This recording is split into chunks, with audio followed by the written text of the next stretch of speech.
All right, today we're jumping into XRP. It's one of the original cryptos, and it has one single massive goal: to completely change how money moves around the planet. It's all about solving a super old problem, but with some seriously new tech. Let's dive in. And really, it all boils down to this one simple but kind of infuriating question. Just think about it for a second. We send emails, photos, we stream videos from the other side of the world in a blink.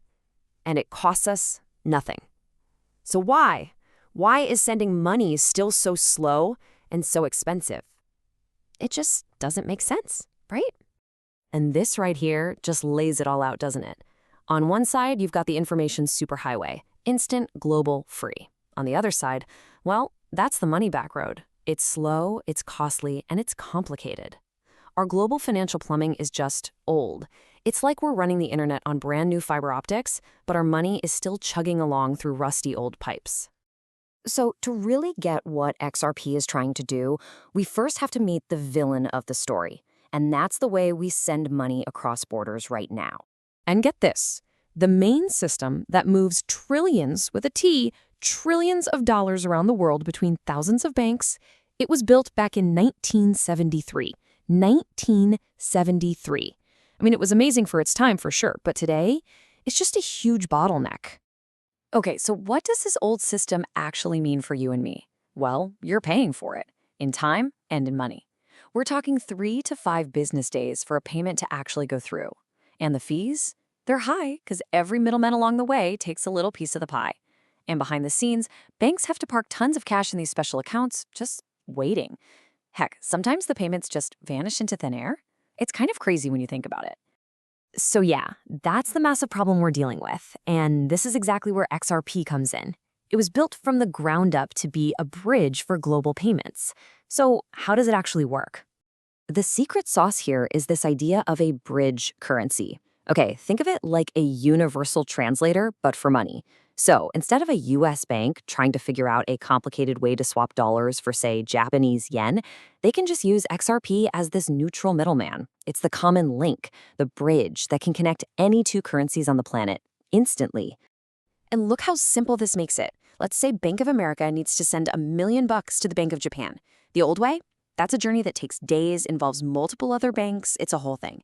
The new way? It's this super quick 3-step process that happens in seconds.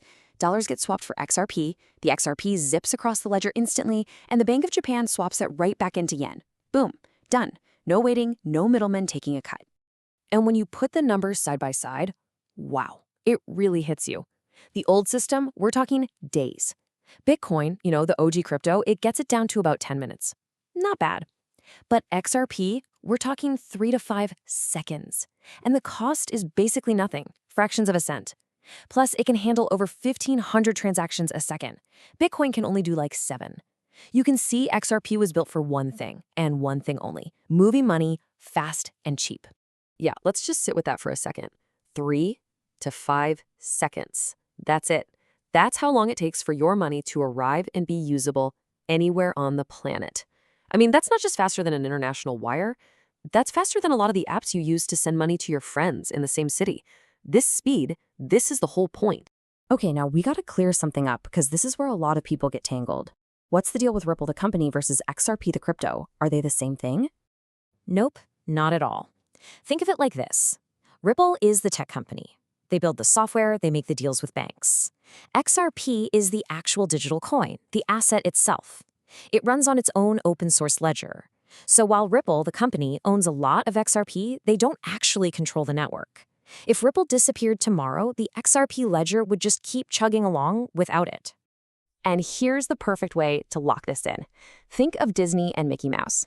Disney is the company, Mickey is the character. Same deal here.